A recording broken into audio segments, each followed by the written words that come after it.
السلام علیکم ورحمۃ اللہ تعالی وبرکاتہ۔ ناظرین کرام، امید کرتا ہوں کہ آپ تمام لوگ خیر و عافیت سے ہوں گے۔ میرے پیارے دوستو، میری ماں اور بہنوں، استقبال ہے آپ کا ہمارے یوٹیوب چینل پر۔ جیسا کہ آپ لوگ جانتے ہیں کہ یہ مہینہ محرم شریف کا مہینہ آج جو ہے 10 تاریخ عشرے کا دن تھا، اور اسی دن حضرت سیدنا امام علی مقام رضی اللہ تعالی عنہ نے میدان کربلا میں باطل کے سامنے اپنے سر کو نہیں جھکایا،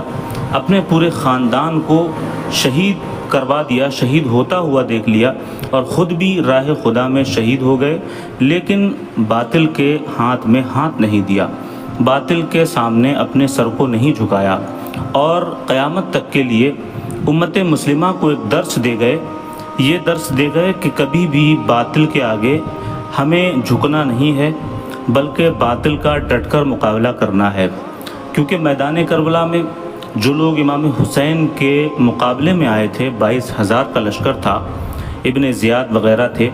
تو یہ لوگ جو تھے یہ بظاہر مسلمان تھے،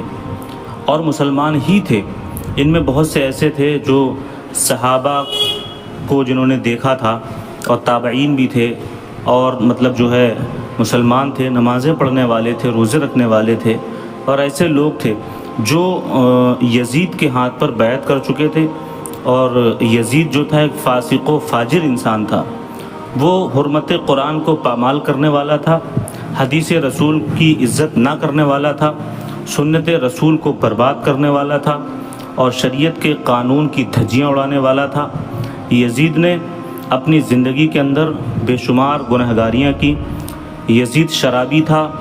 یزید شراب کے مٹکے لے لے کر اپنے ساتھ رہتا تھا، یزید رنڈیوں کا ناچ دیکھتا تھا، یزید دیگر برے کام کرتا تھا۔ یزید نے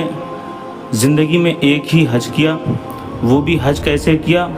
اس نے جو ہے اپنے ساتھ گویوں کو رکھا اور ناچنے والیوں کو اپنے ساتھ رکھا، تاکہ جو ہے سفر میرا آسانی سے گزر جائے۔ حج کے سفر میں اس نے گناہ کیے، گنہگاریوں کے کام کرتا ہوا حج کرنے کے لیے گیا، لیکن قربان جائیے امام حسین کی عظمتوں پر۔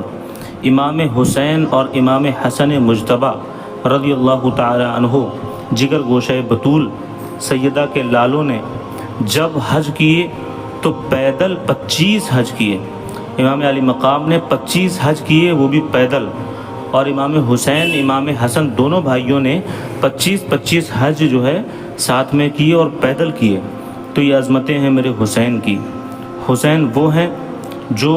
نواسہ رسول ہیں، حسین وہ ہیں جو اولاد علی ہیں، حسین وہ ہیں کہ شریعت جن کے گھر سے چلتی ہے، حسین وہ ہیں جن کا دروازہ مسجد نبوی میں کھلتا تھا، حسین وہ ہیں جو مدینے کی گلیوں میں کھیلے، حسین وہ ہیں جو دوش پیمبر پر سوار ہو کر سفر سیر کیا کرتے تھے، حسین وہ ہیں جن کو رسول اللہ صلی اللہ علیہ وسلم نے اپنی زبان چسائی، جیسے کہ کوئی کھجور چوستا ہے۔ تو قربان جاؤ حسین کی عظمتوں پر، قربان جائیے اہل بیت کی عظمتوں پر۔ جو انسان اہل بیت سے محبت کے دعوے کرتا ہے، وہ ان محرم کے دنوں میں اپنے آپ کو جو ہے ایک دم، ہم دیکھتے ہیں کہ آج کل ایسے لوگ ہیں جو حسین اپنے آپ کو حسینی کہتے ہیں، یا حسین کرتے ہیں، حسینی ہونے کا دعویٰ کرتے ہیں، حسین سے محبت کا دعویٰ کرتے ہیں، لیکن ان کے اندر کوئی بھی فعل ایسا دکھائی نہیں دیتا جس سے یہ ثابت ہوتا ہو کہ یہ حسینی ہے۔ سارے کام یزیدیوں والے کرتے ہیں، ڈھول تاشے، میلے ٹھیلے، مصنوعی کربلائیں، اس میں سرکس لگے ہوئے ہیں، اس میں جھولے چل رہے ہیں، خواتین کا خلط ملط ہے مرد حضرات کا، اور جو ہے دیگر گنہگاریوں کے کام ہو رہے ہیں، ڈھول بج رہے ہیں، تاشے اٹھ رہے ہیں، علم اٹھ رہے ہیں، اور یہ سب گناہوں کے جو کام ہو رہے ہیں، یہ سب اپنے آپ کو حسینی کہنے والے لوگ ہیں، یہ خوشیاں منا رہے ہیں، یہ حسینی کہنے والے لوگ ہیں۔ میرے دوستو، حسینی وہ نہیں ہوتا، حسینی وہ ہوتا ہے جس کے ایمان میں، جس کے دل کے اندر اہل بیت کی محبت ہو، اور وہ اس جو ہے چیز کو محسوس کرے کہ محرم کے مہینے میں اہل بیت کے اطہار پر کیا گزری ہوگی، اہل بیت کے دلوں پر کیا گزری ہوگی۔ جب کربلا کے میدان میں ان کوفیوں نے دھوکے سے امام حسین اور اہل بیت کو بلایا،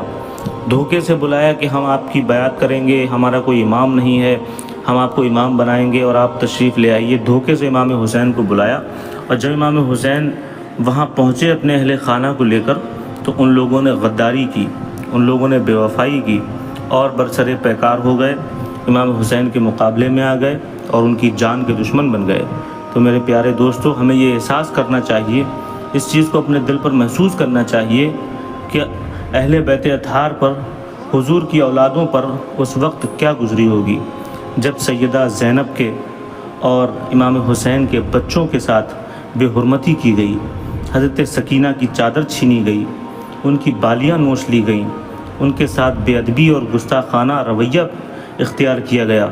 تو میرے دوستو، اہل بیت کی عورتوں کے دلوں پر کیا گزری ہوگی؟ تو میرے ناظرین اکرام، ان چیزوں کو محسوس کریں اور وہ کام کریں جس کے لیے امام حسین نے اپنا کنبہ شہید کرایا، وہ کام کریں۔ امام حسین نے آخری وقت میں جب سر سجدے میں رکھا، جب شہادت کا وقت ہوا، تو یہ پیغام دے گئے زمانے کو کہ میرے دوستو، میرے نانا صلی اللہ علیہ وسلم کی امت اس بات کو دیکھ لے کہ حسین اتنی پریشانی میں مبتلا ہونے کے باوجود بھی راہ خدا میں سر کو جھکانے سے دریغ نہیں کر رہا ہے، راہ خدا میں سر کو جھکا رہا ہے۔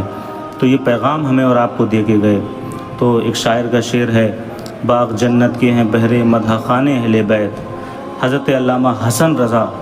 بریلوی اعلیٰ حضرت سرکار کے چھوٹے بھائی فرماتے ہیں، باغ جنت کے ہیں بہرے مدح خانے اہل بیت، تم کو مژدہ نار کا اے دشمنان اہل بیت، اور بے اجازت جن کے گھر جبریل بھی آتے نہیں، قدر والے جانتے ہیں قدر و شان اہل بیت، قدر والے جانتے ہیں قدر شان اہل بیت، جن کی پاکی کا خدائے پاک کرتا ہے بیاں، جن کی پاکی کا خدائے پاک کرتا ہے بیاں، آیت تطہیر سے ظاہر ہے شان اہل بیت، آیت تطہیر سے ظاہر ہے شان اہل بیت، کس شقی کی ہے حکومت ہائے کیا اندھیر ہے،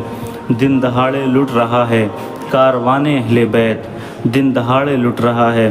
کاروان اہل بیت، جمعہ کا دن ہے کتاب زیست کی طے کر کے آج، جمعہ کا دن ہے کتاب زیست کی طے کر کے آج، کھیلتے ہیں جان پر شہزاد گانے اہل بیت، کھیلتے ہیں جان پر شہزاد گانے اہل بیت، اور بے ادب گستاخ فرقوں کو سنا دے اے حسن، بے ادب گستاخ فرقوں کو سنا دے اے حسن، یوں کہا کرتے ہیں سنی داستان اہل بیت، یوں کہا کرتے ہیں سنی داستان اہل بیت۔ میرے پیارے محترم عزیزوں اور ساتھیوں، ذرا سوچ کے دیکھو ایک بار، جس نے کربلا کے میدان میں اپنے بچوں کو، اپنے اہل خانہ کو اپنی آنکھوں کے سامنے کٹتا ہوا دیکھا، ان کی لاشوں کو گرتا ہوا دیکھا، دل حسین پر کیا گزری ہوگی اور دل فاطمہ پر کیا گزری ہوگی،